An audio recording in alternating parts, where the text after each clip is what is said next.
చిన్ని పెదవి పైన పుట్టుమచ్చకాన చిందుతున్న నవ్వులలోన స్నానాలాడన కన్నె గుండె పైన పచ్చబొట్టు కాన మోగుతున్న సవ్వడి వింటూ మోక్షం పొందనా జానకి నీరే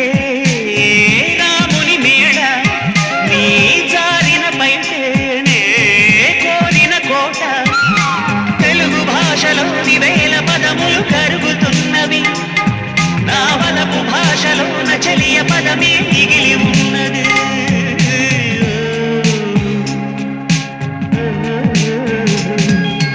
కలలోనైన కలగనలేదే నువ్వు వస్తావని మలకువలోనైనా అనుకోలేదే